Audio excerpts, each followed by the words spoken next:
정치와이드에 오신 여러분 안녕하십니까? 저는 이상훈입니다. 이태원 참사 부실 대응으로 구속됐다가 어제 보석으로 풀려난 박희영 용산구청장이요, 오늘 새벽 곧바로 출근을 했다고 합니다. 유족들이 반발하며 항의하는 일이 벌어졌습니다. 자, 민주당이 KBS 수신료 분리징수에 반대하며 대통령실에 항의 서한 봉투를 전달했습니다. 그런데요, 봉투 안에는 달랑 백지 2장이 들어있었다고 합니다. 실수였다는 설명이 나왔는데 백지를 받은 대통령실이 어리둥절했을 것 같습니다. 자, 오늘 정치와이드 첫 번째 순서는요, 목요일마다 찾아오는 코너죠. 영상으로 보는 만평 이상 토크 시작하겠습니다.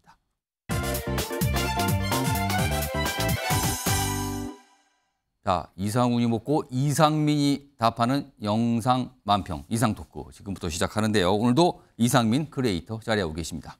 안녕하세요. 네, 반갑습니다. 자, 준비 많이 하셨죠? 네. 자, 그럼요. 첫 번째는요, 최근에 혁신위원회 그리고 천안함 관련된 당내 이런 말들 때문에 굉장히 곤혹스러운 상황이 있죠. 이 대표 모시겠습니다. 요즘에 리더십 위기라는 소리 듣고 있는데요. 나오셨습니다. 예, 이재명입니다. 예, 바로 질문 좀 들어갈게요. 이거 불편한 질문일 수도 있는데요. 어제 혁신위원장 임명되자마자 바로 자진 사퇴했는데 날짜 벌써 지났군요. 이 사퇴와 관련해서 어제 이 대표께서는요, 무한 책임을 지겠다 이렇게 밝히셨는데 어떤 책임을 지신다는 겁니까? 문자 그대로 예. 무한 책임을 지겠다. 예, 이 말씀을 해석하는데 예. 그렇게 어렵습니까? 책임을 진다는 건 알겠어요. 근데 무한 책임. 유한 책임은 아니잖아요. 아, 유한 책임이 아니다. 아니, 무한 책임 지겠다는 그게 해석하기가 어렵습니까? 오, 그러게요. 무한 책임을 진다. 그럼요, 혹시요, 질문을 바꿔서 예.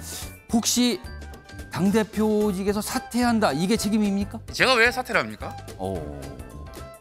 그거 제 책임 전당대회 아닙니까? 때 77.77%로 당선됐는데. 예.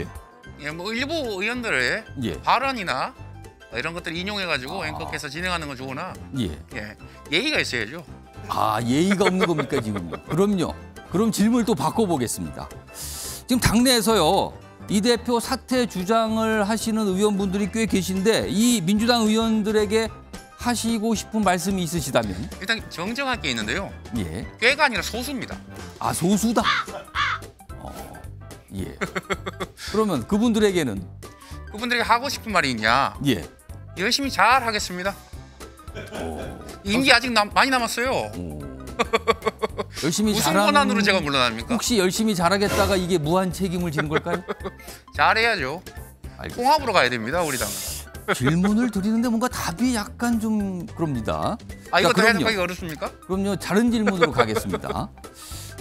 좀 지났죠. 현충일에 최원일 전 함장을 만났는데 그 자리에서 최 전 함장이 좀 쓴소리를 이 대표께 했는데 그때 기분이 좀 어떠셨는지?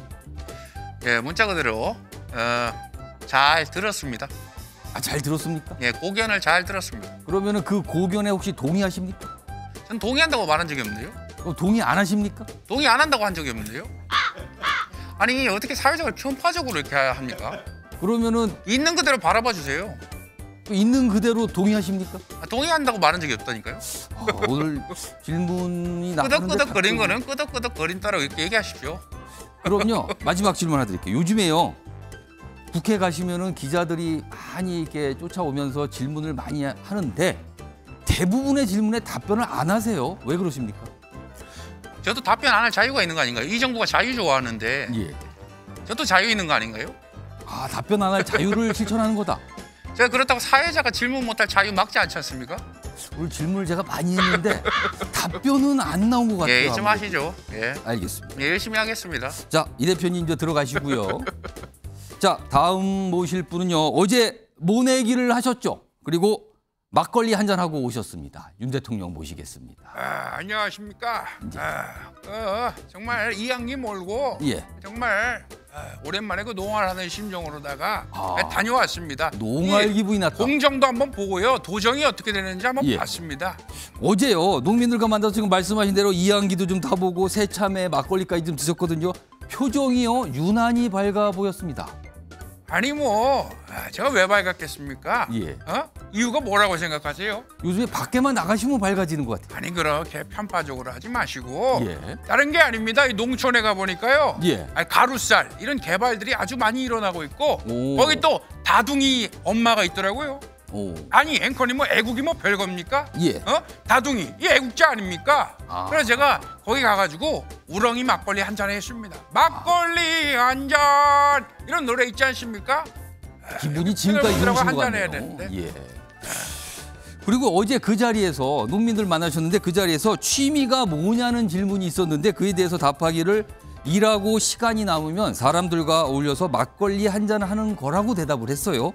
근데 제가 잘못 알고 있나요? 윤 대통령께서는 폭탄주를 더 좋아하시는 거 아닙니까? 아니 어제부로 제가 좀 바꿨습니다 주종을. 막걸리도 먹어보니까 맛있더라고요. 응? 이거 정말 시원해가지고 아유 일단 다들 모이세요. 나중에 그 이야기 같이 봅시다 이거. 응? 그 막걸리 어때요? 하시게. 다둥이 어머니 한 번 더 뵙고 예. 다 긁고 가가지고 내가 한 잔 대접하겠습니다.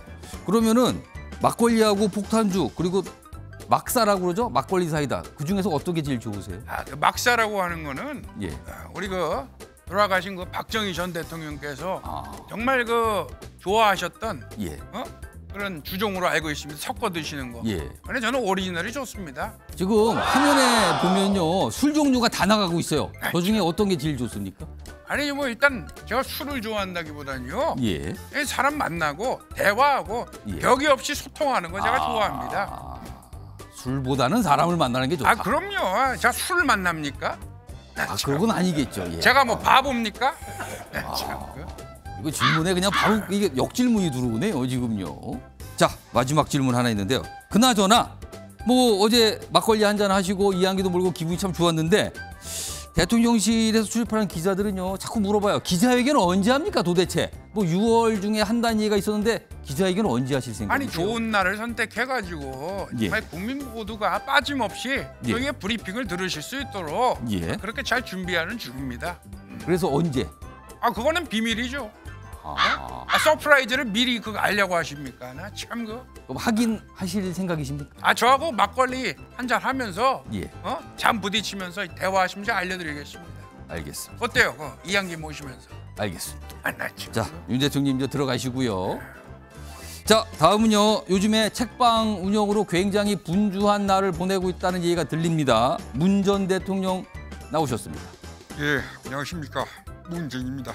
예, 표정에 보니까 굉장히 바쁘신 것 같은데 빨리 물어보겠습니다. 이게 논란이 좀 되고 있던데 책방 내 카페에서 일회용 컵을 제공했다가 과태료 30만 원 부과 처분을 받으셨다는 얘기가 나왔는데 그런데요.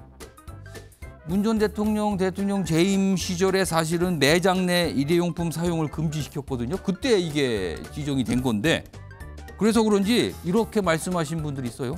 아니 본인도 못 지킬 법을 왜 만든 거냐? 이 얘기가 나오는데요. 일단은 제가 마시다가 걸린 건 아니죠. 그렇지 않습니까? 그건 맞는데. 그렇죠. 예. 종이컵 사용하지 마라. 예. 우리 여기 앞에 뭡니까? 이건 종이컵 아니에요? 여기는 카페가 아닌데. 하하하. 변명하지 마시죠. 하하하. 뭐 모두 더불어 다 예. 함께 환경 지켜 나갑시다. 이러면 되는 문제죠. 답을 하신 건가요? 꼬집어서 또 문재인 전 정부 탓하시랍니까? 알겠습니다. 하하하. 자, 그럼 다음 질문인데요. 제가 이 질문을 다른 분들한테 참 많이 받아요. 대신 질문 좀 해달라고 그러시던데 얼마 전에 책 한 권을 추천하시면서 경제 현안과 관련해서 훈수를 드는 듯한 글을 좀 쓰셨어요. 근데 정말 잊혀지고 싶으신 거 맞습니까? 잊혀지고 싶어요. 하하하. 근데 그리고 경제 문제가 굉장히 심각하지 않습니까? 예. 그 문제를 얘기한 거죠. 하하하. 상관이 없다. 그거는. 그렇죠. 근데 상관이 있다고 보시는 분들이 있어서. 하하하. 뭐 잊지 마시죠. 하하하. 그럼요. 질문을 좀 바꿔보겠습니다. 그 책 소개하면서 책 추천하면서 올린 글과 관련해서 유승민 전 의원이 한 말씀을 하셨어요. 아니 문 전 대통령이 경제학을 거론할 자격이 있냐 이렇게 비판했는데 유승민 전 의원에게 한 말씀 해주신다면. 일단 뭐 경제는 실물 경제를 다뤄봤느냐. 예. 그리고 학자를 경제를 집권했느냐 예. 누가 차이가 있는 것인데 유승민 의원 뭐 저랑 경제 토론 경사는 마을에서 한번 하시죠. 어떠십니까? 초대하신 겁니까? 저 실무 경제 따로 봤잖아요. 예. 대통령으로서. 하하하하. 근데 토론하시면 잊혀지는 게 아닌데. 하하하. 또 그런 식으로 집권합니까? 아하. 이것도 전 정부 탓입니까? 아닙니다. 하하하. 대화는 할 수 있는 것이죠. 유승민 전 의원을 성산마을로 초대를 했다. 뭐 이런 말씀인 거고. 그렇죠. 알겠습니다. 자, 문 전 대통령 들어가셔도 되겠습니다. 자, 영상으로 보는 만평 이상 토크 오늘 준비한 내용 여기까지입니다. 지금까지 이상민 크리에이터 수고 많으셨습니다. 고맙습니다. 네, 고맙습니다.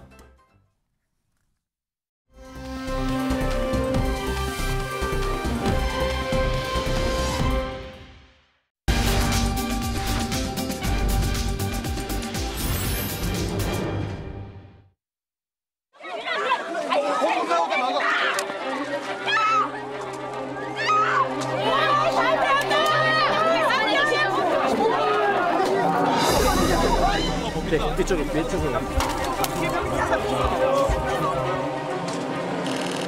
뒤에 유족분들 계신데 하실 말씀 없으세요? 네가 내 생에 지었는데 네가 방구석에다 잠재려고 하네? 당시 참사에 책임 없다고 생각하십니까? 한 말씀만 해주세요. 영상구청장은 지금 당장 사퇴하라!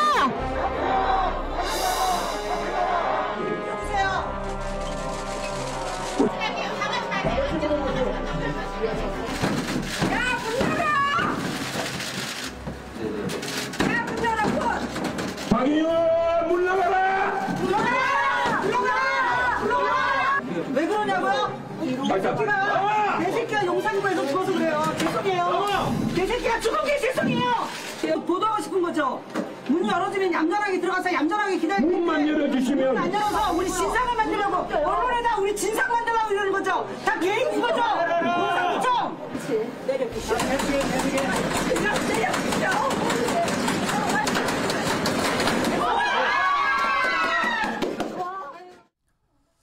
자, 어제 박희영 용산구청장 구속 상태에서 보석으로 석방이 됐습니다. 그리고 보석을 요청을 하면서 공황장애 등등 때문에 힘들다 이렇게 호소를 했다 그래요. 그걸 법원이 받아줬죠.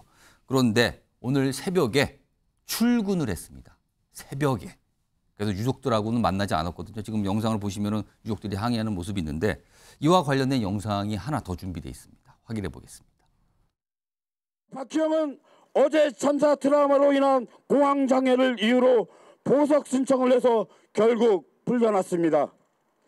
박희영이 공황장애라면 저희 여기 있는 유가족들은 살아서 숨쉬는 시체라고 할 수 있을 것입니다.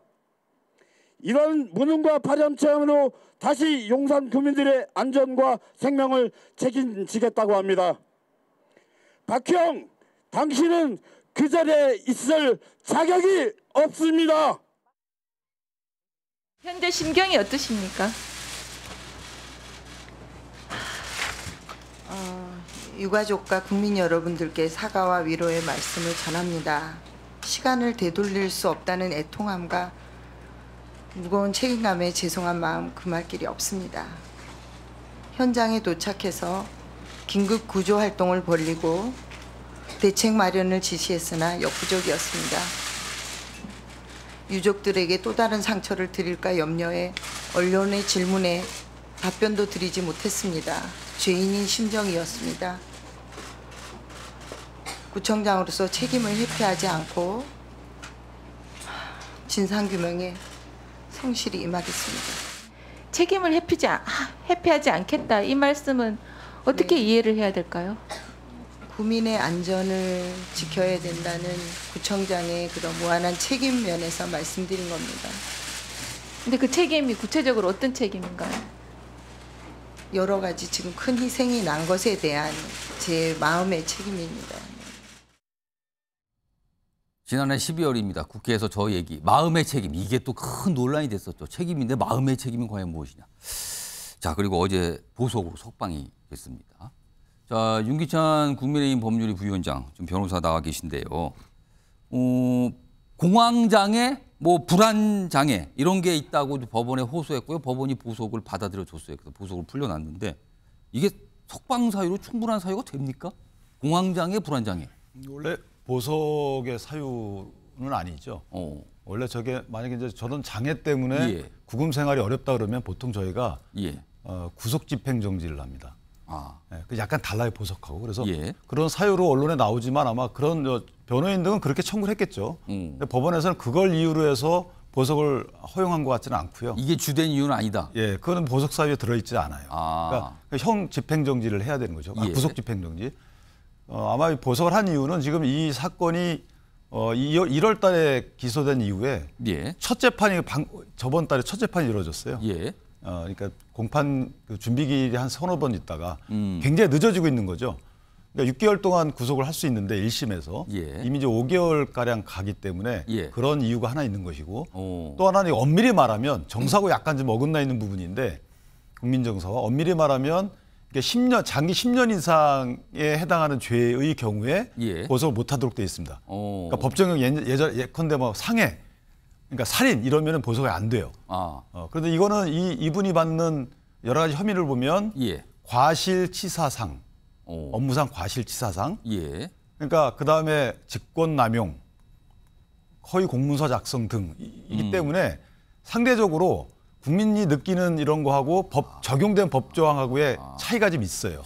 법과 국민이 느끼는 어떤 여론의 감정하고 좀 괴리가 있네요. 지금. 적용된 법령의 차이가 좀 있습니다. 그리고 뭐 증거인멸의 우려, 도주 우려, 주거 부정 예. 이런 것들이 없으면 보석을 해주게끔 돼 있는 게 우리 법 체계예요. 예. 법 체계 그렇습니다만은 법원에 재량이 들어간 것 같은데 어쨌든 제가 생각할 때는 구속 만기가 다 돼가고 있기 때문에 예.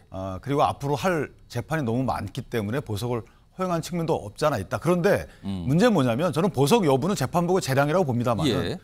저 사람이 그 지방자치단체장인 거죠. 그렇습니다. 그러면 우리 그 지방자치법에 따라서 지방자치단체장이 기소된 이후에 구속이 되면 예. 또 구속 기소되거나 기소된 구속이 되면 그 직무를 수행할 수 없어요. 그 부단체장이 직무 수행합니다. 그럼 어떻게 된 겁니까? 거꾸로 얘기하면 기소 재판 받으면서 만약에 풀려나게 되면 자기 업무를 할 수 있어요.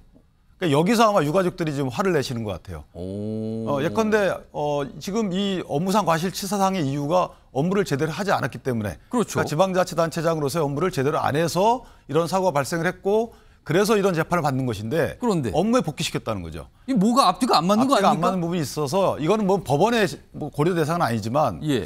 제가 보기에도 이 정도 되면 그 박 구청장이 나는 업무를 안 하겠다라든가 뭔가 업무를 안 할 수 있는 조치가 뭔가 이루어져야 되는 게 아닌가, 사퇴를 한다든가. 예. 저는 개인적으로 지방자치단체장을 사퇴하는 것이 예. 도리 무죄를 받는 건 변론으로 하더라도요. 어쨌든 그게 형사상의 죄가 되건 안 되건 간에 우리가 믿고 맡겼는데 그 제대로 못하는 건 맞거든요. 그렇다면 사퇴하시는 것이 맞지 않겠는가라는 생각이 듭니다. 아니 구속 기소가 되면은 업무를 수행할 수 없게 법에 돼 있는데 재판을 받다가 보석으로 풀려나면 업무를 수행해도 된다. 이게 무슨 상황이 이렇습니까 지금요? 이래서 지금 유족들 입장에서는 이게 무슨 일인가 하고 항의하는 모습이 있었거든요.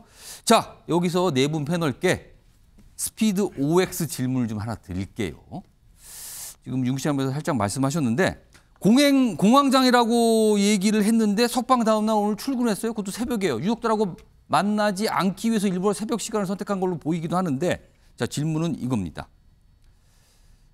박희영 구청장이 계속 업무를 수행하는 것은 당연하다 생각하시면 O고요. 아니다. 이거는 큰 문제가 있다라고 판단하시면 X를 고르시는 겁니다. 제가 하나, 둘, 셋 하면 동시에 올려주기 바랍니다.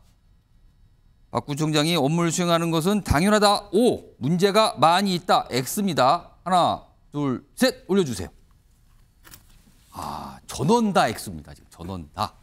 네 분 모두 이거는 문제 많다 지금 이렇게 판단하신 건데 일단 제가 두 분 의견 좀 들어보죠. 최수영 전 전문위원 나와 계신데요. 어떤 이유에서 X를 고르셨어요? 뭐 지금 법적인 설명은 윤기찬 변호사가 잘 했으니까 제가 덧붙이지는 않겠지만 예. 자 그러면 새벽 시간에 출근했습니다. 그러니까 자 선의로 해석해서 예. 그러면 나와서 내가 뭔가 책임감과 그다음에 반성과 이런 속죄의 자세에서 다시는 이런 사태가 재발하지 않도록 시스템을 점검하고 뭘 후속 조치를 하겠다. 그랬으면 맨 먼저 해야 할 일이 유족들을 만났어야죠. 유족들을 만나지 않고 유족들이 만나서 면담 신청을 했음에도 물리력을 동원해서 막았다는 말이에요. 그리고 오늘은 일부러 피한 것 같죠. 아무리 봐도. 그러니까 새벽 시간에 피해서 나와서 면담을 정식 요청하는데도 안 만났어요. 자, 그렇다면 박 부청장이 출근한 것은 정말 어떤 이런 사태에 대한 책임감과 구청장으로서의 후속 조치, 제가 자기의 어떤 거취와는 상관없이 이런 걸 해서 한 것이 아니라 어찌 보면 본인이 자기에게 주어진 법적인 그런 역할을 수행하는 그런 개인적 욕망이 더 앞섰다고 볼 수밖에 없기 때문에 저는 출근한 것도 부적절한 행위지만 출근해서 가장 먼저 해야 할 유족과 만나지 않고 유족들에게 다시 한번 사죄하지 않은 것은 저는 공직자로서 더 큰 실책이고 그건 피할 수 없는 정말 그 큰 잘못을 저지른 걸로 저는 뭐 지적할 수밖에 없습니다. 김지욱 전 행정관 역시 X, 그러니까 이거 문제가 많다 이렇게 판단하셨어요? 예, 매우 문제가 많죠. 그 변호인단 얘기한 게 고령이고 공황장애가 있고 불안장애가 있다 이렇게 얘기를 했지 않습니까? 근데 그 다음 날 바로 출근을 했단 말이에요. 제가 볼 때 그렇다면 하나가 직을 그만둘 생각이 없다라고 한 것을 명확히 한 거다라는 생각이 들고 또 하나는 법정에서 박희영 구청장이 공소사실을 전면 부인했다는 거예요. 그러니까 무죄를 다투겠다는 얘기예요. 결론적으로요. 그러니까 끝까지 다퉈보겠다. 직을 고수하면서 무죄를 다투겠다라고 얘기하는 거거든요. 그렇다면 본인이 국민 앞에서 국회에서 얘기했던 내용과 전혀 다른 거죠. 진상규명에 협조하겠다. 책임을 지겠다라고 얘기했는데 제가 볼 땐 지금 이 상황은 정반대 상황입니다. 저는 이 정도 상황이면 아무리 탈당했다고 하더라도요. 저는 그런 건 있는 것 같아요. 그러니까 윤 대통령이 아직까지 유가족들을 만나지 않고 있습니다. 그다음에 누구도 정부에서 책임지는 사람이 없습니다. 그러면 김기현 당대표든 아니면 그 지역구에 있는 권영세 통일부 장관이든 소위 박희영 구청장을 공천한 건 국민의힘 아니겠습니까? 그렇다면 그런 환경들을 만들어서 구청장 직을 수행하지 못하도록 하는 게 맞는 거지 않겠습니까? 근데 그런 것들이 없기 때문에 본인이 여지가 있다고 생각하는 거예요. 그래서 앞으로 유가족들이 소위 박희영 구청장이 계속 직을 유지하면서 무죄를 다투는 상황들을 인정할 수 있을 것인가? 그리고 이것을 지켜보는 국민들이 이게 나라인가라고 하는 고민을 할 수밖에 없다는 생각이 들어서 저는 지금은 늦지 않았습니다만 대통령과 국민의힘은 박희영 구청장의 사퇴를 공식적으로 촉구해야 돼요. 저걸 보면서 유가족들이 어떻게 삶을 유지할 수 있겠습니까? 이건 제가 볼 때 우리 사회가 소위 참사를 대하는 근본적인 자세가 잘못됐다라고 볼 수밖에 없기 때문에 그 부분에 대해서 누구든 이런 부분에 대한 최선을 다해야 된다고 생각을 합니다. 정기남 교수님 역시 X를 선택하셨는데 뭐 다른 질문을 제가 좀 섞어서 드릴게요. 사실은 이 보석과 관련해서 검찰 쪽에서는요. 지금 상당수 증인들이 용산구청의 공무원들이다.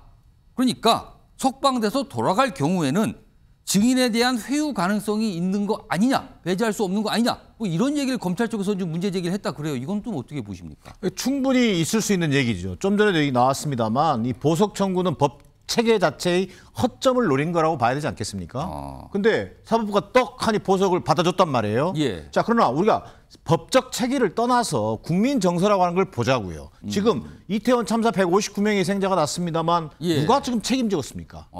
자, 경찰청장이 책임졌습니까? 행안부 장관이 책임졌습니까? 이제 용산구청장까지 풀어준다? 그러면 국민 정서에는 국민 눈높이에서 볼 때는 아니 왜 범죄자를 풀어주냐. 왜 저 풀어준 범죄자가 구청장직을 수행하느냐라고 하는 것을 물어볼 수밖에 없어요. 그러게요. 그런 의미에서 본다면 저는 사법 신뢰를 굉장히 떨어뜨리는 또 하나의 계기가 될 것이다. 이런 생각이 하나 들고요. 두 번째, 최소한의 양심이 있다면요. 어제 구치소 나오는 상황에서도 유가족들을 만날 수 있었단 말이에요. 어떤 사과 표명도 하지 않았습니다. 그러면서 오늘 아침에는 또 도둑 출근했어요. 자, 이건 무슨 얘기입니까? 여러 사람들이 패널들이 얘기했습니다만 직을 집착하겠다는 거예요. 직을 끝까지 놓지 않겠다는 겁니다. 그래서 검찰에서도 공무원들을 만나서 그러면 과거에 있었던 용산 참사 대응과 부실 대응과 관련된 여러 가지 증거를 조작할 가능성도 있는 겁니다. 인멸할 가능성도 있는 겁니다. 물론 이런 구청장 측에서는 그럴 가능성 없다라고 부인했지만 검찰 쪽에서 문제 제기를 분명히 했거든요. 그 오죽하면 검찰이 그 문제 제기를 하겠어요. 그런 의미에서 저는 지금이라도 국민의 힘이 이걸 나서서 역할도 해야겠습니다만 그 이전에 정말 최소한의 양심이 있다면 감당할 수 없는 구청장직을 자진 사퇴하고 용산구청은 직무대행 취소로 가면 되는 거예요. 그리고 정말 이 사람이 불안장애, 공황장애가 있다면 치료하면서 법적 다툼을 하면 되는 겁니다. 근데 이것을 이대로 놔둔다? 그것은 진짜 이 국가 체계 자체를 우습게 만드는 하나의 저는 사건이 될 거라고 보여집니다. 오늘 네 분 중에 국민의힘 소속이 윤기찬 부위원장 나와 계신데 국민의힘이 뭐 해야 되는 거 아닙니까라고 두 분이 말씀을 하셨어요 지금요. 글쎄요, 국민의힘이 그 선출 이후에도 관리 감독을 당원 자격 측면에서는 하는 거지만 그 공무수행 측면에서는 사실 감독권이 없죠. 그러니까 공천을 잘못한 부분이 있다 이렇게 말씀 주시면 그럼 달갑게 받아야 되겠죠. 그래서 그런 취지의 뭐 당에서 입장 표명이 있었던 것 같고, 다만 제가 거듭 말씀드리지만 불안장애의 사유로 주장을 하셨다면 있는지 여부를 모르고 정도를 모르겠지만 그런 상태로 공무수행하는 것도 안 맞는 거잖아요. 그러니까 많은 분들이 불안장애, 공황장애가 있다라고, 물론 아까 윤기찬 변호사께서는 그게 보석의 사유는 아니지만 그런 걸 호소했다는 거 아니야? 근데 출근해서 일을 하겠다고 갔어요. 이게 뭔가 앞뒤가 안 맞는다는 거죠. 그러니까 지금 여러 가지로 안 맞고, 그리고 이제 스스로 모르겠어요. 본인이 형사적인 책임 여부를 떠나서 어쨌든 선출된 공직자로서 보면 임무수행 못한 건 맞거든요. 정도의 차이 문제고 본인이 뭐 인과관계를 다투고 있는데 당신이 못한 이거 잘못 때문에 이런 일이 벌어졌냐라고 인과관계 다투고 있지만 그거는 이제 법정에서 할 일이고 국민께 대하는 태도는 사실은 본인이 공직을 다시 담당하는 것은 맞지 않다. 이렇게 판단하는 것이 그나마 명예를 지키는 길이 아닌가라는 생각이 들어서 사퇴하시는 것이 맞지 않나 이런 생각을 합니다. 오늘 패널 분들 말씀들 보니까 공통적으로 나오는 게 이쯤 되면 사퇴하시고 재판 받는 게 맞지 않겠습니까? 이 말씀들을 지금 공통적으로 좀 주셨습니다. 갑자기 공황장애 뭐 이런 얘기가 나와서 많은 분들이 이게 도대체 무슨 말인가 이렇게 좀 반응들이 있었습니다. 자, 이 주제 좀 지켜봐야겠네요. 뭐 오늘 출근을 했으니까 오늘만 출근하지 않고 내일도 아마 출근을 할 것 같거든요. 내일은 어떤 모습일지 한번 기다려 보고요.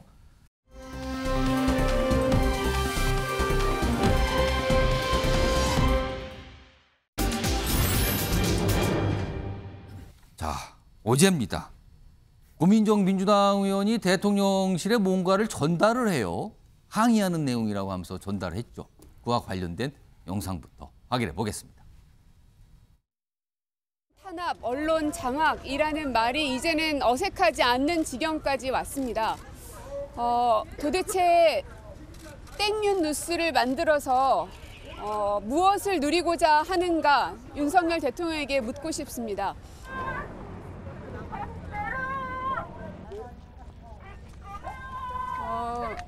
우리 의원님들께서 오셨기 때문에 이제 정무수석실에서 나와서 이렇게 주신 의견을 제가 관련 담당 부서에 전달하도록 하겠습니다.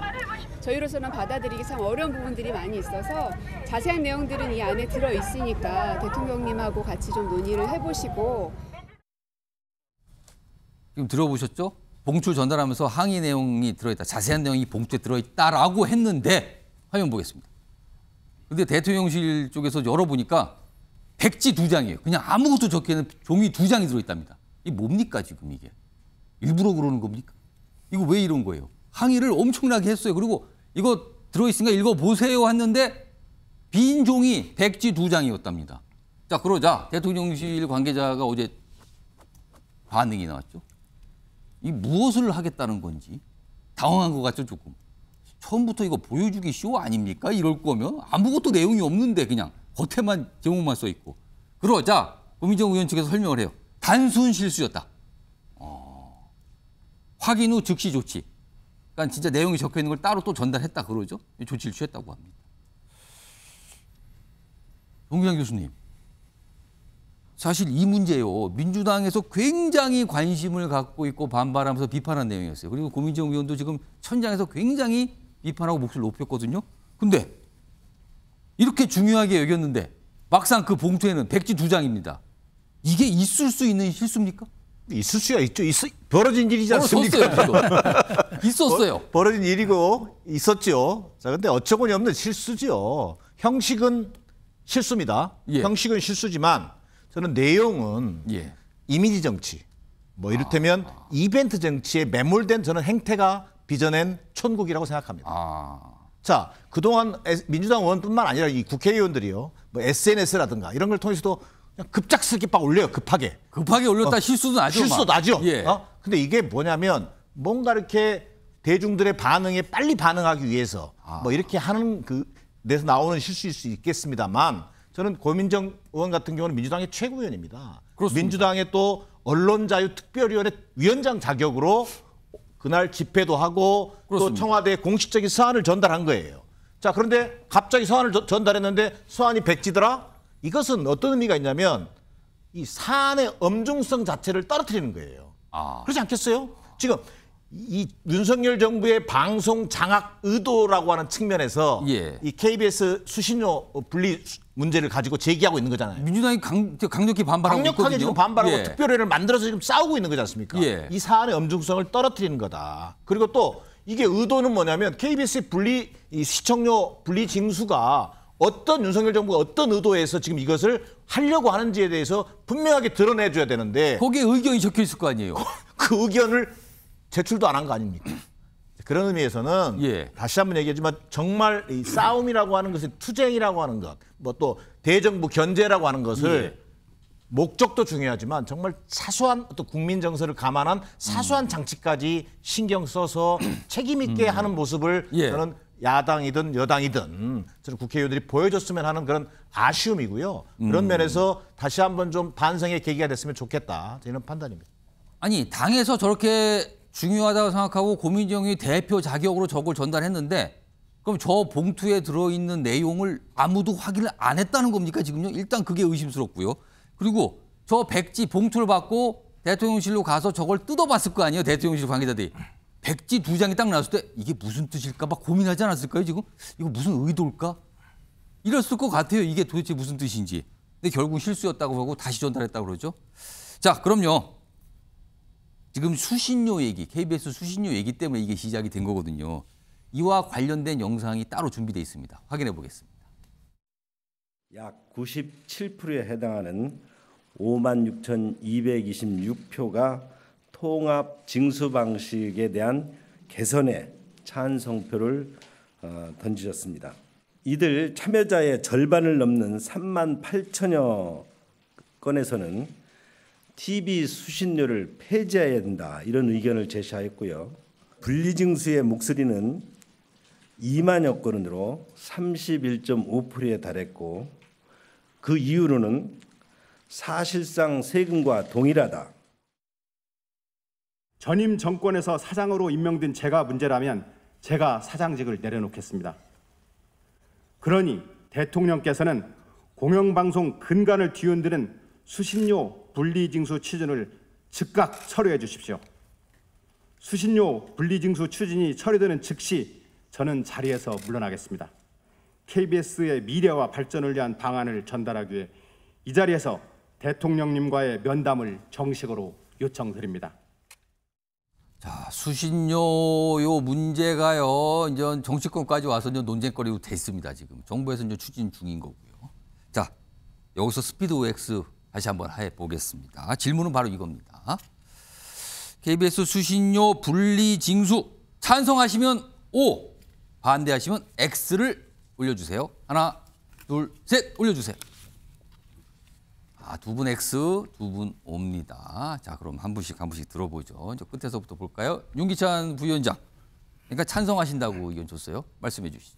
일단 고민정 최고위원도 대통령실에 백지위임을 했잖아요. 그러니까 대통령실에서 결정하면 될 것 같고. 이게 그 수신료 자체를 반대하는 건 아니거든요. 징수 방법에. 그렇죠. 지금은 통합 징수라고 하죠. 어떻게 보면 통합 징수지만 그 통합의 방법으로 해서 강제 징수하는 거잖아요. 그러니까 고지서 받는 다른 내역에 같이 섞여 들어가 있는 거죠, 지금요. 그러니까 TV 수상기가 있는지 여부를 사실은 일일이 원래 수상기가 있으면 부과해야 되는데 수상기가 없는 거를 너네가 입증해서 그 부과돼서 빠져라 이런 차원이에요. 입증의 주체가 달라져요. 이거는 국민들이 입증을 해야 되거든요. 신청을 해야 돼요. 나 수상기 없다라고.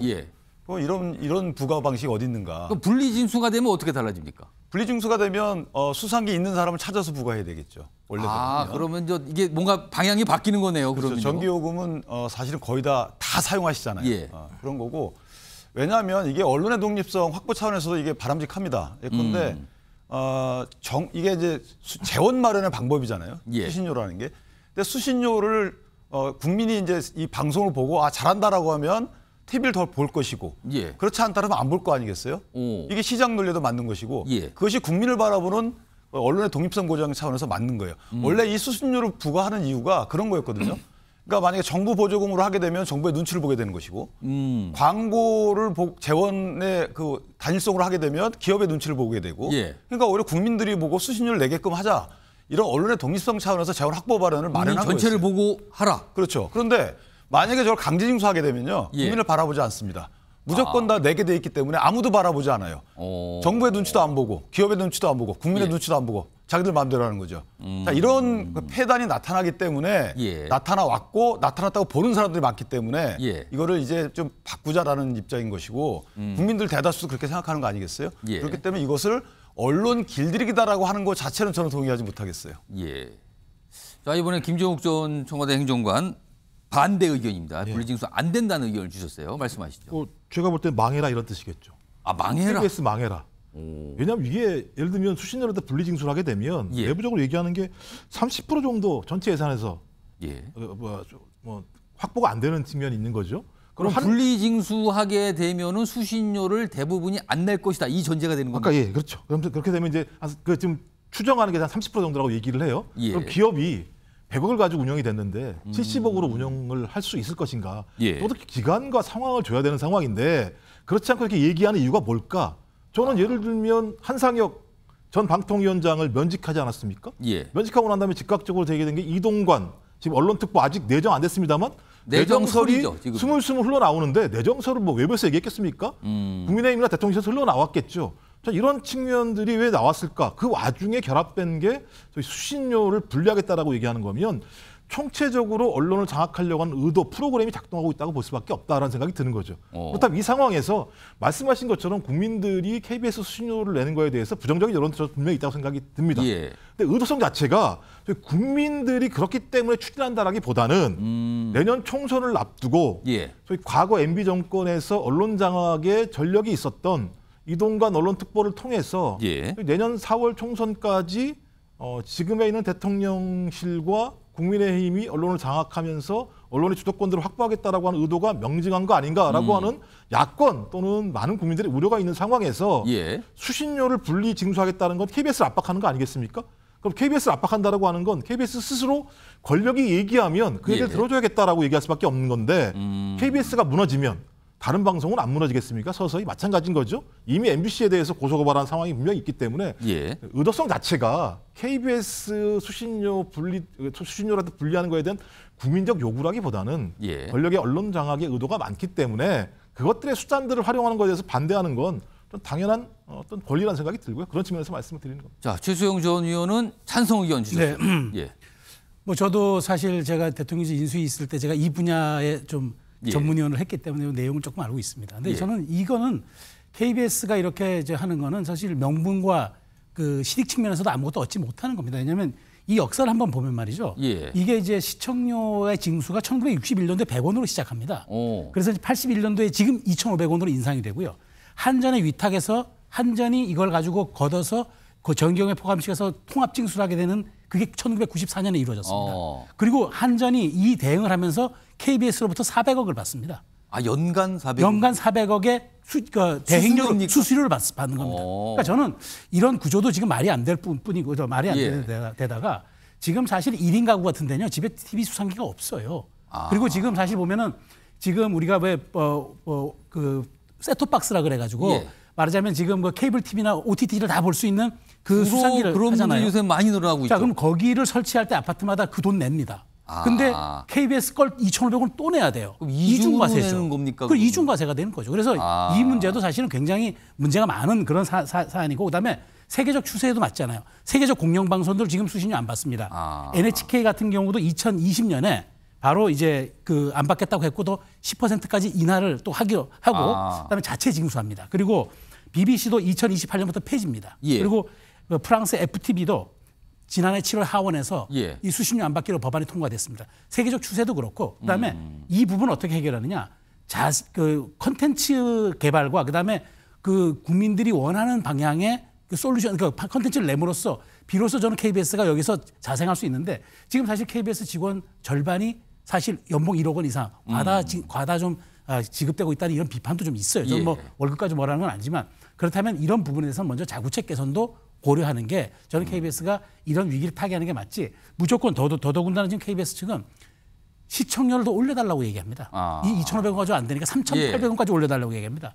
과연 이런 게 지금 국민적 공감이 되는 건지. 그래서 대통령실이 했던 이런 여론 그 조사에서 96.5%라는 어마어마한 찬성이 나온 배경도 있기 때문에 시대에도 맞지 않고 지금의 미디어 상황에도 맞지 않는 이 시청료 당연히 분리징수가 돼야 되는 게 맞다고 저는 생각합니다. 정기랑 교수께서 아까 잠깐 말씀하셨는데 제가 한 1분 정도 드릴까요? 이 사실은 KBS에 대해서 이 수신료 관련해서 자구책을 제대로 하고 있는 거 맞느냐 이런 비판도 좀 있거든요. 이건 좀 어떻게 보십니까? 실제로 KBS가 철저한 어떤 의지를 가지고 자구책을 마련할 필요성은 있죠. 좀 전에 최수영 위원도 얘기하셨습니다만 상당수의 직원들이 역대 연봉을 받는다든지 또 이게 뭐 편의에 의해서 수신료를 한전 전기요금에 통합해서 받는다든지 이런 방식들이 국민 정서에 어긋나는 건 사실입니다. 자, 그러면 저는 그럼에도 불구하고 자, 과연 이 윤석열 정부가 공영방송을 만들려고 하는 의지가 있는 것인지에 대해서 저는 대단히 의문이다. 이게 어제 오늘의 문제는 아닙니다. 문재인 정부 때도 마찬가지였습니다. 여야가 공영방송을 만들 의지가 있는 게 아니라 거의 자기 입맛에 맞게 언론을 통제하고 장악하려는 의도만 가져왔습니다. 그 하나의 현상이 KBS 시청료 문제인데 저는 이번에 KBS 시청료, 수신료 이 분리징수 문제는 이 KBS의 어떤 그 의도, KBS를 정말 망하게 하겠다라고 하는 의도가 아니라면 이건 길들이겠다라고 하는 방송 장악의 음모에서 시작된 거다. 다시 말하자면 이게 약한 고리가 수신료 문제거든요. 자, 그러면 진정으로 공영방송을 만들 의지가 있다면 첫 번째는 저는 국민들의 통합된 어떤 의지가 있어야 한다고 생각합니다. 전체적으로 우리 공영방송 필요하다. 그래서 우리가 영국의 BBC라든가 일본 NHK처럼 키워야 된다라든가. 또 하나 정권이 여야를 바뀔 때마다 입장이 바뀌는 것이 아니라 권력의 입맛대로 방송을 손대지 않겠다라고 하는 의지를 보여줘야 됩니다. 세 번째가 KBS가 수신료만으로 소위 이른바 운영하겠다. 그리고 자구책을 만들어내는 겁니다. 강도 높은 구조조정을 통해서 국민적 신뢰를 받아내는 그런 과정이 있을 때만이 저는 공영방송으로 태어날 수 있다고 생각합니다. 그런 일련의 과정 속에서 이 약한 고리를 지금 윤석열 정부가 KBS 수신료 분리증시라고 하는 걸 들고 나왔다. 이것은 또 다른 KBS를 길들이고 압박하려는 의도이기 때문에 저는 반대한다는 입장을 표한 겁니다. 오늘 네 분 패널이 정확하게 찬성 둘, 반대 둘, 뭐 각각 의견 좀 주셨습니다. 수신료 문제 참 이게 해묵은 문제인데요. 뭐 광고와 수신료가 같이 갈 수 있는 거냐, 자구책을 하는 거 맞느냐, 뭐 인상하냐, 인하하냐, 폐지하냐, 뭐 이거 계속 얘기들이 있었습니다 그동안. 이 문제가 좀 다시 이슈로 좀 떠올랐습니다.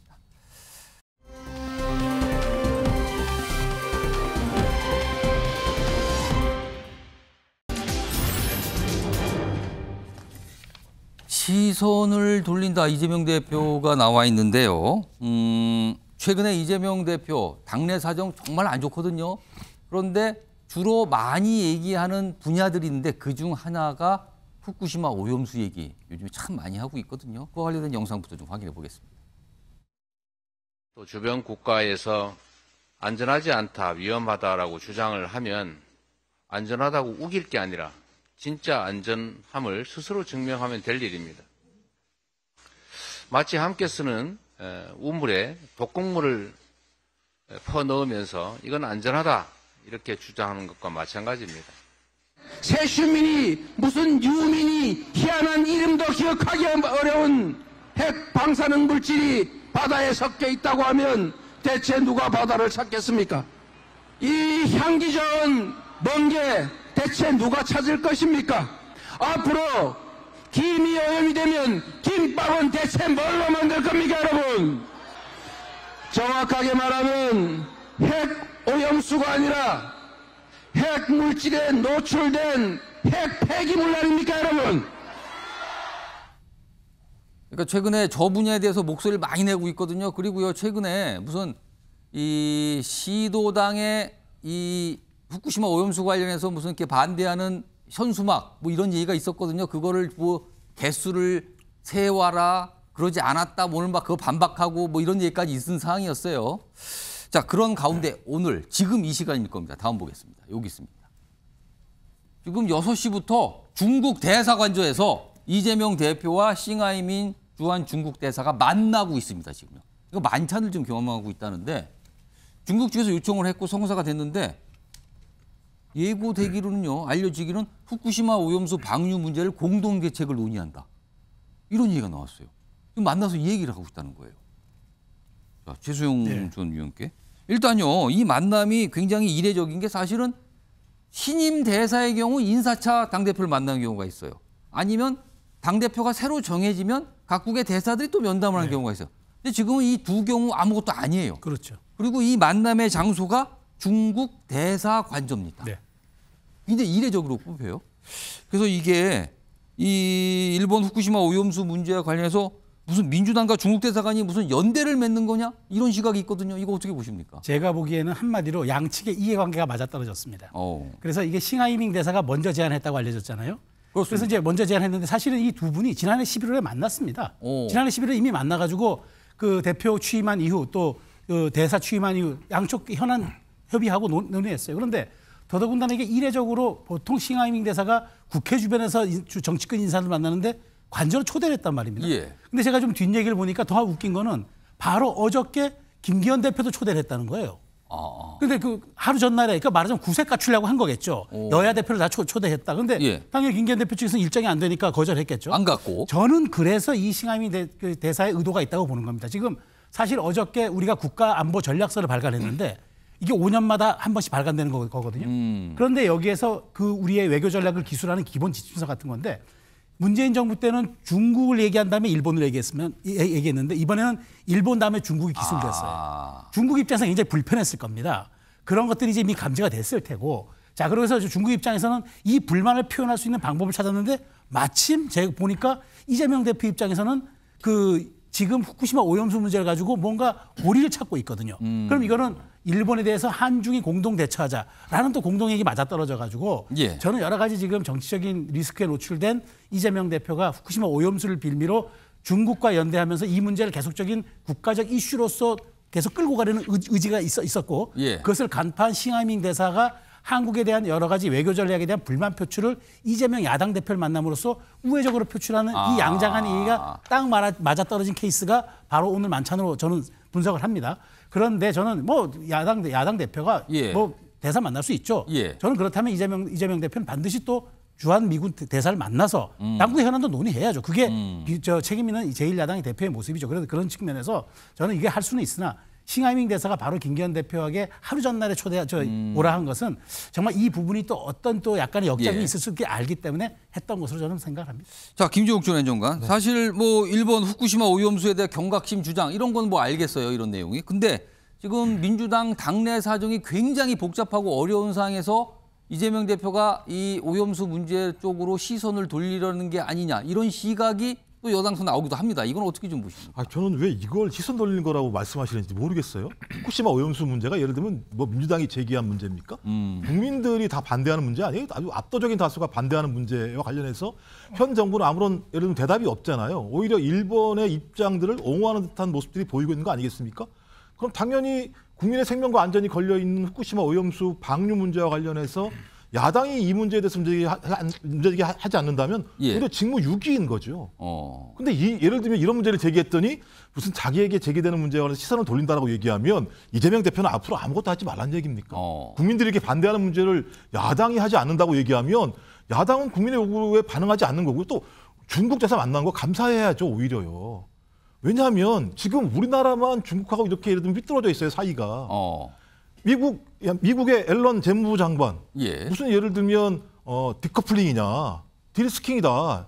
디커플링하면 중국과 디커플링을 하게 되면 오히려 재앙이다고 얘기하고 있고 설리번 국가안보보좌관도 그런 얘기하고 있고요. EU도 마찬가지고요. 사우디아라비아, 일본도 마찬가지입니다. 지금 중국과 만나고 있는 상황이에요. 오히려 안 만나고 있습니다. 그래서 야당 당대표가 중국 대사와 만나서 소위 지금 현 정부가 못하는 부분에 대해서 대화를 나눠서 나온 내용들을 가지고 이재명 당대표가 여당을 공격하거나 대통령을 공격하는 것이 아니라 그 내용을 가지고 정부와 같이 협의를 해서 어떤 이런 틈새들을 메워가는 예결을 하는 측면들과 관련해서 또 오히려 서로 협조해야 되는 거 아니겠어요? 저희 외교라고 하는 부분들은 국익과 관련된 문제이기 때문에 근데 이런 일을 하면 뭔가 있는 것처럼 오히려 제가 볼 때 이럴 때는 고마워하고 중국 대사 만났으면 어떤 얘기가 나왔는지 외교부 장관이든 누구든 와서 물어보고 좀 그런 식으로 하는 게 제가 볼 땐 올바른 정치 아닙니까? 왜 이렇게 협량의 정치를 하는지 모르겠습니다. 일단 지금 이 시간 만남이 진행 중이잖아요. 아마 끝나고 나면 글쎄요 어떤 내용들인가 모습이 공개되지 않을까 싶기도 하는데 기다려보도록 하고요. 이런 가운데요. 민주당의 권칠승 수석 대변인 천안함 관련된 발언 때문에 엄청난 비판을 받고 논란이 됐죠. 오늘 전 천안함 함장을 따로 복대 만났다고 하죠. 그 내용 여기 좀 있습니다. 소개해드리죠. 다음 보겠습니다. 여기 보면은 어제는 천안함 생존 장병 전준영 씨 만나서 사과했고요. 오늘 최원일 전 함장 비공개로 만나서 뭐 사과했다 이런 내용이 좀 나오고 있거든요. 요 내용인데요. 아직 어떤 모습인지는 영상이 아직 들어오지는 않고 있어요. 좀 시간이 좀 걸리는 것 같아서 어제 권칠승 수석 대변인이 한 얘기가 있거든요. 그 내용 좀 다시 한번 들어보겠습니다. 공당의 대변인으로서 부적절한 표현을 사용한 것에 대해 천안함 장병과 유족들을 비롯하여 마음의 상처를 받았을 모든 분들에게 깊은 유감의 말씀을 드립니다.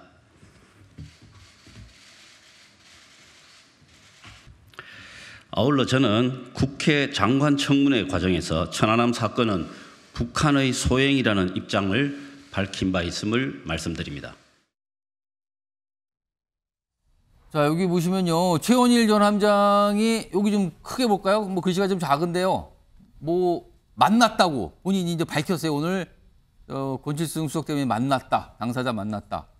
근데 여러 가지 약간 좀 흥분된 것 같아요. 그러면서 뭔가 좀 약간 격한 반응을 좀 보이긴 했습니다. 그래서 이렇게 본인이 만났다는 사실 좀 확인해 줬습니다. 자, 이와 관련해서요. 정기랑 교수님. 사실은요. 이재명 대표가 최원일 전 함장을 만나면 안 될까요? 그걸 최원일 전 함장이 약간 요청도 하고 했거든요. 근데 권칠승 대변인만 만나고 그냥 많은 것 같아요. 근데 이재명 대표는 무한 책임을 지겠다고 했거든요. 따로 만나면 안 되는 걸까요? 어떻게 보십니까? 뭐 충분히 만날 수 있습니다. 예. 무한 책임은 이제 혁신이 문제와 관련된 혁신위원장 인선과 관련된 입장이었고요. 예. 이 문제에 대해서는 특별한 입장을 내놓지는 않았죠. 예. 그러나 저는 이재명 대표가 못 만날 이유가 없다. 저는 이런 입장이고요. 그리고 권칠승 그 수석 대변인이 예. 생존 장병도 만나고 최 전 함장도 만나서 사과를 한 것은 저는 그나마 잘한 일이다. 예. 그리고 또 여기에 대해서 최 전 함장이 이재명 대표와의 면담, 예. 사과 없이는 수용하지 않겠다라고 하는 것은 지나치게도 정치적으로 비치는 측면이 있다. 저는 이런 측면을 의견을 가지고 있고요. 예. 다시 돌아가서요.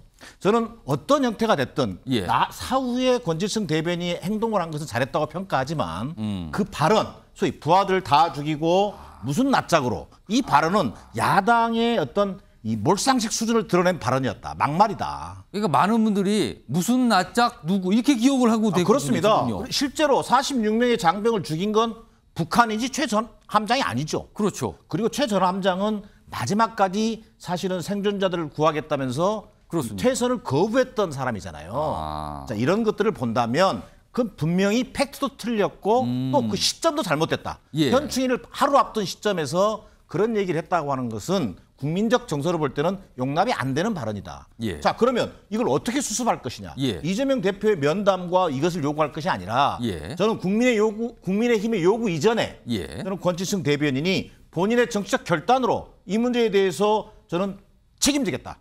예. 그래서 본인의 거취를 분명히 하는 것이 본인의 정치적 생명에도 도움이 될 뿐만 아니라 그 거취라는 거는 대변인 자리를 말씀하시는 저는 대변인직을 당연히 내려놓는 것이라고 보는 거예요. 그리고 이것이 곧 이재명 대표에게도 그 부담을 덜어주는 것이라고 저는 판단합니다. 굉장히 강력한 주장을 좀 해주셨어요. 근데 아직까지 뭐 그런 입장은 없고 일단 오늘 만나서 뭐 사과했다. 뭐 이런 얘기가 좀 들리고 있습니다. 자, 이런 가운데요. 어떻게 보면 이런 상황에서 파생이 된 거예요. 장경태 민주당 최고위원이 권칠승 대변인을 약간 두둔하는 듯한 얘기를 인터뷰에서 계속하면서 한 말들이 여러 가지가 있는데 시간이 조금 지나도 또 회자가 되고 있어요. 그 대목을 따로 준비했습니다. 보시죠. 좀 저 의구심이 드는데 저도 저 화면은 처음 봤는데 저도 어제 저 자리에 있었습니다. 현충원. 근데 저 자리에 최원일 함장이 어떻게 들어가셨는지 모르겠는데요. 저 자리는 이 외교사절과 정당 대표, 현직 장관과 국회의원만 갈 수 있는 펜스가 설치돼 있었거든요. 경호원들이 상당히 대통령이 지금 옆에 계신 장소이기 때문에 어떻게 들어가셨는지 일단 저것부터 확인해야 될 것 같고요. 더불어민주당 권칠승 의원에 대한 징계 요구서입니다.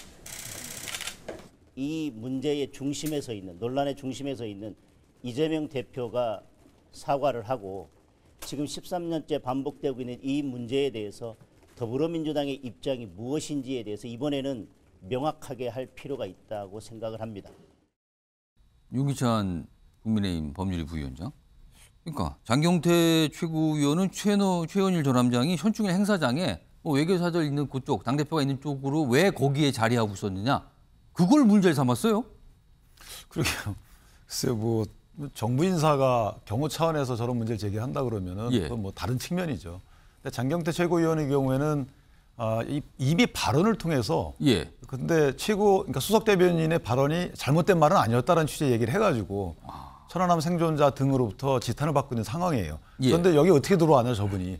아니 현충일 추모식에 당사자가 들어온 거하고 똑같은 그런 거잖아요. 행사에 사실 초대 대상 아닙니까? 그러니까 초대를 받았든 받지 않았든 당사자잖아요. 예. 그러니까 당사자 보고 어떻게 들어왔는지를 확인해야 된다고 면박을 주게 되면 그러면 일각에서는 사과를 하고 일각에서는 면박을 주고 그러면 민주당 전체적인 측면에서 뭐냐 입장이 뭐냐라고 함장이 물을 수 있는 거 아니겠어요? 그다음에 당대표 이재명 당대표께서는 아무런 또 구체적인 말씀이 없으세요. 예.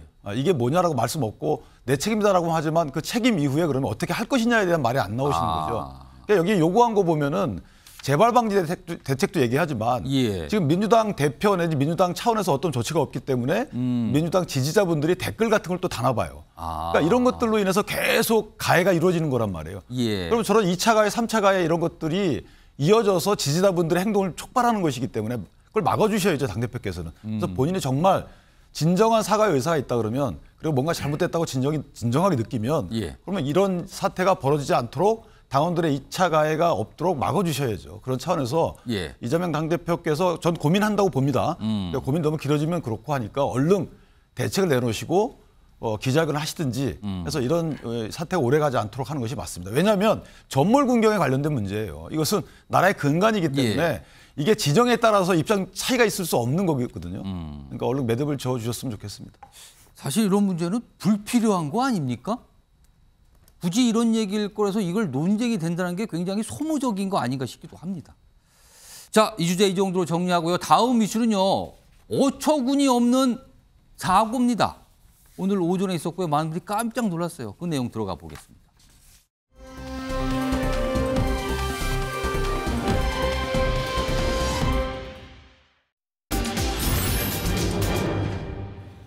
이쯤 되면 날벼락이 맞을 것 같아요. 일단 뭐 키워드도 역주행 날벼락인데요. 이 사고 모습이요. CCTV를 통해서 영상으로 그대로 남겨져 있습니다. 그 영상 확인해 보겠습니다. 자, 여기 보면요. 에스컬레이터는 사람들이 쏟아져 내려옵니다. 지금요. 이게 지금 아비규환, 순회역 아비규환. 아찔합니다.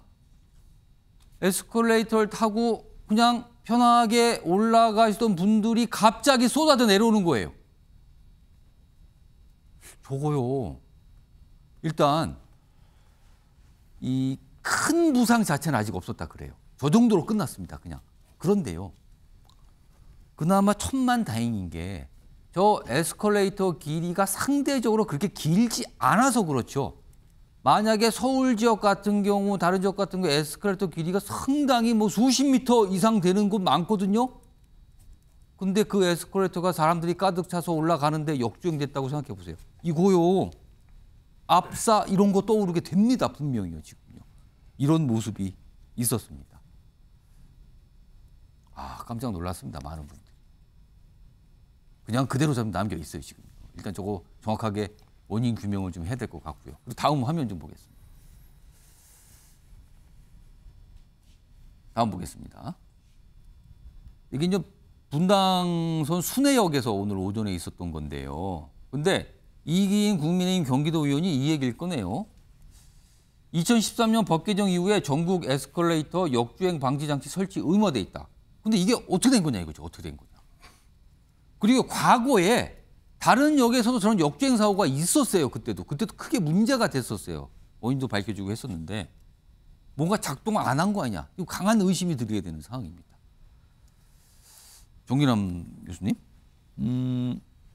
얼마 전에 이게 안전점검을 했는데 이상이 없다고 판정받은 에스컬레이터라고 합니다. 근데 사고가 났거든요. 이거 어떻게 좀 봐야 되는 겁니까, 이거는? 그러니까 한 달 전에 안전점검을 했는데 이상 뭐 보수 업체지요. 예. 정기점검 이상 없음. 이거 판정을 받았다는 거 아니겠습니까? 예. 그리고 지난해 9월에도 그것도 이상 없음 판정을 받았고. 그러니까 이상 없다가 연속적으로 나온 건데 왜 이상이 생긴 거예요? 그럼 도대체 이게? 그건 이제 근본적인 문제가 있을 수 있겠죠. 이게 이런 사건이 10년 전에도 유사한 사건이 있었어요. 야탑역이죠. 이게 되게 이제 야탑, 임해, 제가 이제 그 지역에 살고 있어 잘 아는데 야탑, 임해, 서현, 순회 정자입니다. 그럼 인접한 곳이네요. 인접한 곳이죠. 야탑에서 10년 전에도 사고가 있었는데 그 당시에는 어쨌든 이 짝퉁 부품을 사용해서 이게 문제가 된 것으로 검경 수사 결과 밝혀진 적이 있습니다. 부품인데 짝퉁이라고요? 짝퉁 부품을 교체해가지고. 그러니까 이른바 뭐 순정 부품 이게 아니라 그런 거죠.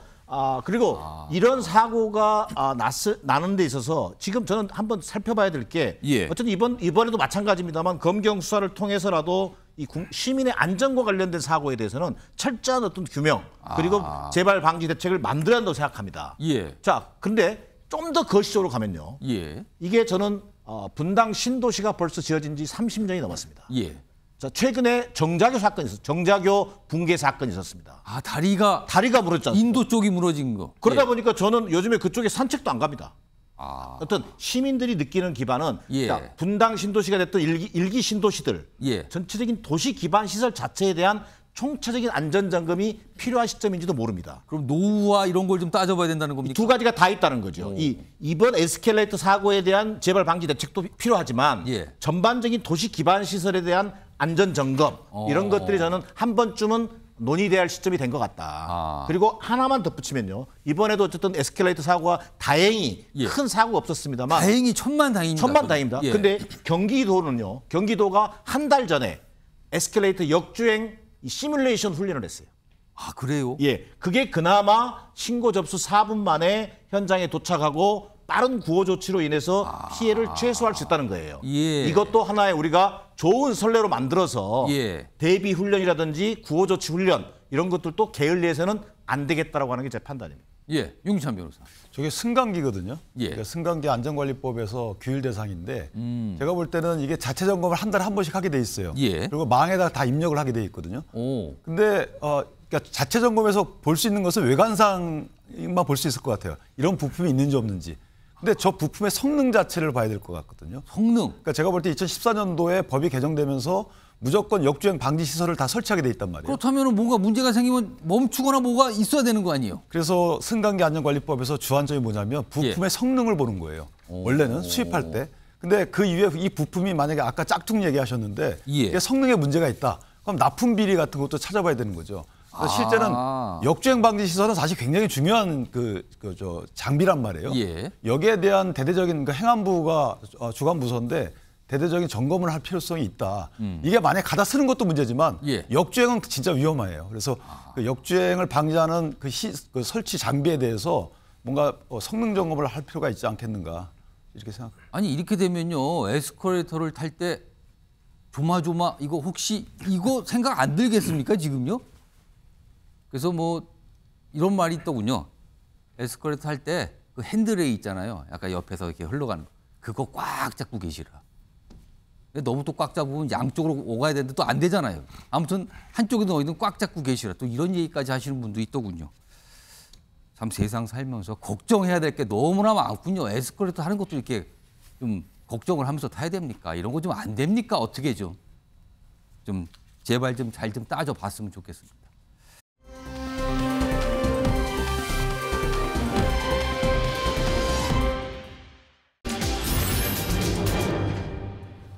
잠적, 고소 뭐 이런 게 같이 들어가 있네요. 지금요. 다음 화면을 좀 보겠습니다. 김남국 의원 뭐 한동안 어디 가는지 모르다가 이제 국회에 나왔잖아요. 근데 오늘이요 밝혔어요. 이렇게 고소했다고. 그러니까 여당인 국민의힘 소속의 김성원 의원, 장해찬 최고위원 허위 사실 적시에 의한 명예훼손으로 고소장을 제출했다 이렇게 밝혔어요. 터무니없는 주장 반복해서 고소를 결심했다 이렇게 밝히기도 했습니다. 이 얘기입니다. 자 그럼요. 뭐 여기 이름이 들어가 있는 김성원 의원, 장해찬 최고위원 뭐 어떻게 얘기를 요새 많이 했어요. 자, 어떤 얘기들을 한 건지, 뭐 그리고 반응은 어떤 건지 그 영상 좀 준비했습니다. 들어보시죠. 오피트 측에서는 김남국 의원이 클레이 수합을 통한 거래의 일반적인 시각 또 전문가적인 그런 입장에서 봤을 때 자금 세탁이 매우 의심된다는 그런 비정상적인 거래라고 그렇게 보인다라는 이런 답변을 좀 했습니다. 어디서 이상한 소리가 자꾸 들리는데 김남국 의원 코인 받는 소리 같은데? 하루가 지나면 60억, 86억, 100억 이상으로 불어나는 김남국 의원의 코인 지갑 소리였습니다. 역시 범죄 전문가 이재명 대표의 선견 지명은 탁월합니다. 오늘 혹시 오늘 무슨 일로 오신 거예요? 그 윤리특위나 자문위 출석하실 예정이세요? 네, 그 윤리특별위원회에서 결정한 절차에 따라서 성실하게 소명을 할 계획입니다. 네. 의원님 혹시 뭐 자진 사퇴하시거나 이럴 의견은 여기까지는 말씀드릴게요. 네. 아니 업비트에서 수상 거래한 적 있다는 이야기 나왔는데요. 터무니없는 이야기고요. 업비트에 다시 사실관계를 확인해보면 좋겠습니다. 네. 자, 김남국 의원 측에서 오늘 고소 사실을 밝혔거든요. 고소했다 이런 이유가 있었다. 뭐 이거고요. 그런데 오늘 김남국 의원이 최근에 상임위가 바뀌었죠. 교육위원회로요. 근데 법안 심사 소위가 오늘 있었는데 불참했다 그러군요. 또 사진은 또 알려주고 막 그래요. 최수영 전 의원님. 이 상황은 어떻게 보고 계십니까? 허위 사실 적시에 의한 명예훼손인데 본인은 국회의원의 품격과 윤리를 위반한 그런 명예를 훼손하진 않았나요? 저는 먼저 그것부터 묻고 싶은데 3주간 아무런 이유 없이 잠적을 했습니다. 본인은 2년 전에 그 말하자면 문호동 부임금 같은 거죠.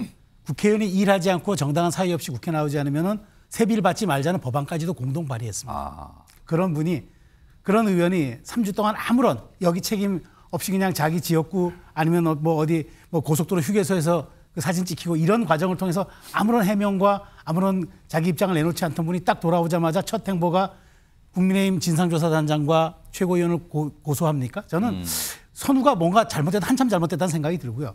본인이 먼저 와서 저는 김성원 의원이 저렇게 얘기할 때 만약 업비트에 그런 의혹이 있었다고 얘기하거나 이런 얘기했던 거는 간단합니다. 본인이 거래 내역 전부를 공개했으면은 저런 의혹 안 받습니다. 본인이 거래 내역을 공개하지 않고 있지 않습니까? 그러다 보니까 진상조사하다 보니 업비트 쪽의 얘기를 가지고 그렇게 얘기한 건데 그걸 가지고 명예훼손을 건다 그러면 앞으로 진상조사단의 활동에 발목을 잡겠다는 거 아닙니까? 혹시라도 자기와 관련된 이야기들이 조금 사실과 다르다 싶으면 다 명예훼손 걸 테니까 조심하라 협박성 아닌가요? 장해찬 최고위원도 마찬가지고 저는 그런 측면을 놓고 보면은 김남국 의원이 지금 무언가 잠적 이후에 돌아와서 하는 것이 본인에 대한 어떤 자기 방어가 우선이고 기본적인 사실관계라든가 본인의 그 자기가 그때 국회의원으로서 품위 유지를 위반한 것, 윤리를 위반한 것, 그다음에 법도 위반한 것 이런 측면에 대해서는 전혀 아무런 입장을 밝히고 있지 않은 것은 저는 순서가 바뀌어도 한참 잘못된 거고 그리고 과연 저렇게 행동하는 것이 김남국 의원이 과연 공인으로서의 전 자격이 있는 것인가 되묻지 않을 수 없습니다.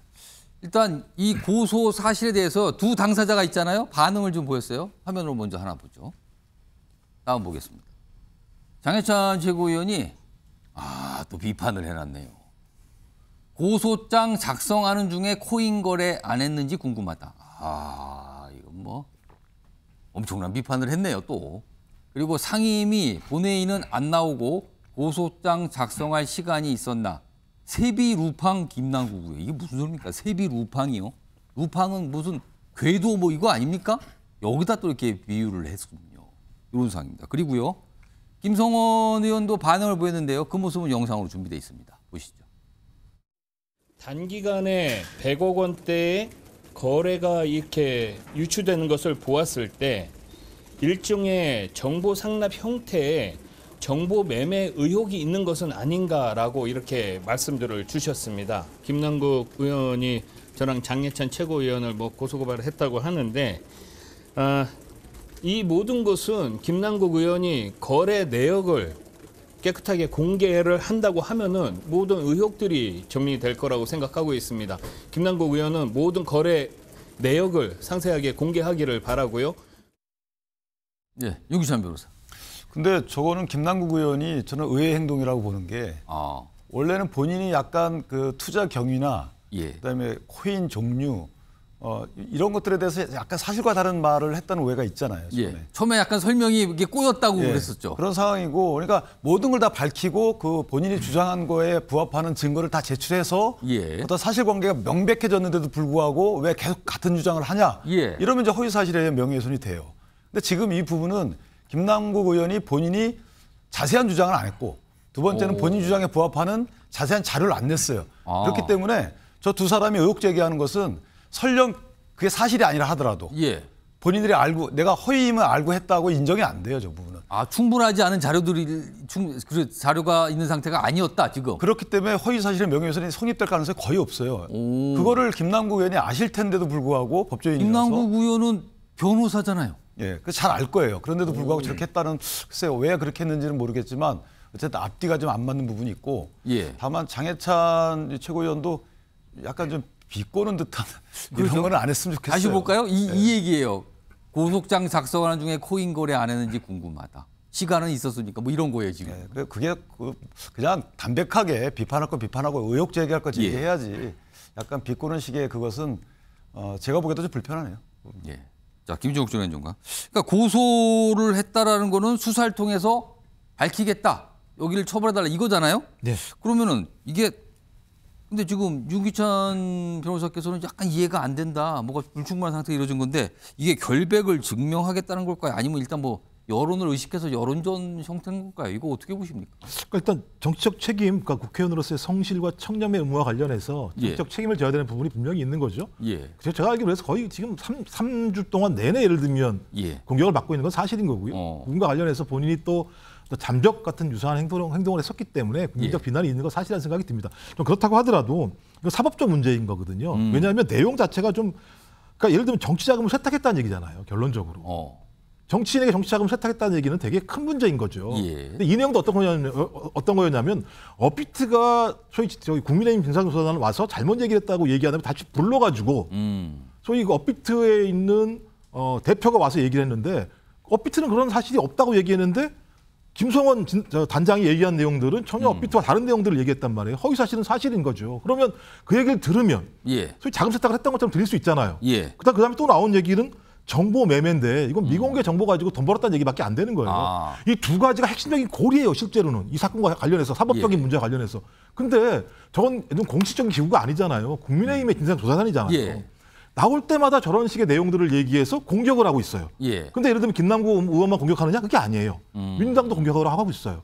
그러면 사실관계를 밝히자고 얘기하는 거예요.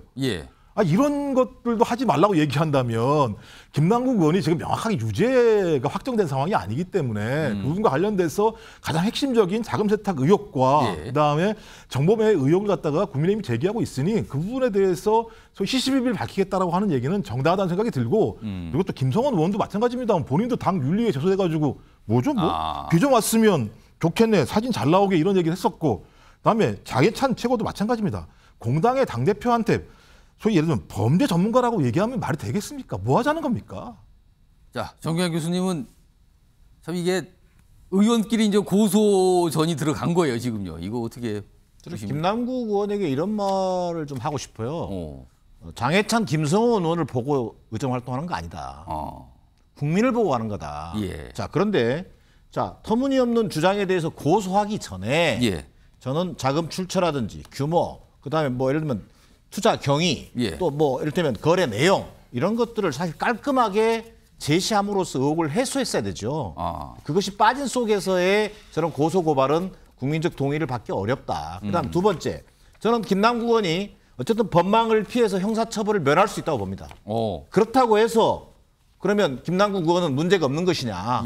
저는 그렇게 보지 않습니다. 이미 상임위 회의장, 법무장관 인사청문회장 또 뭐 이태원 참사 보고 질의가 자 국회의원으로서 사실상 영리를 목적으로 하는 업무에 종사했다고 해도 과언이 아니에요. 이런 부분에 대한 막중한 책임을 지고 있어요. 자 윤리위 제소됐다고 해서 책임이 면해집니까? 윤리위는 시간 질질 끌 겁니다. 저는 국민적 눈높이에서 오늘 이 시점의 국민적 눈높이에서 김남국 의원은 의원직을 사퇴하는 것이 온당합니다. 그런 비난과 책임을 져야 될 국회의원이 고소고발, 저는 국민적 동의 정말 얻기 어려운 처사라고 생각합니다. 오늘 정기당 교수님은 사퇴하세요. 이거 두 번째 지금 말씀하시네요. 대변인 사퇴와 의원이 사퇴. 그러네. 사퇴하세요를 두 번째 말씀하셨어요. 지금 잠깐 마셨는데 오늘 오후 5시에 국회 윤리특위 자문위원단 회의가 열렸어요. 첫 회의인데요. 사실은 회부 일주일 만에 열려서 속도가 좀 빠르다. 뭐 이렇게 얘기 나오거든요. 그래서 어느쯤에 징계 결과가 나올까. 뭐 많은 분들이 평소보다 빠른 거 아니냐. 뭐 이런 예상도 하시더군요. 기다려보도록 하겠습니다.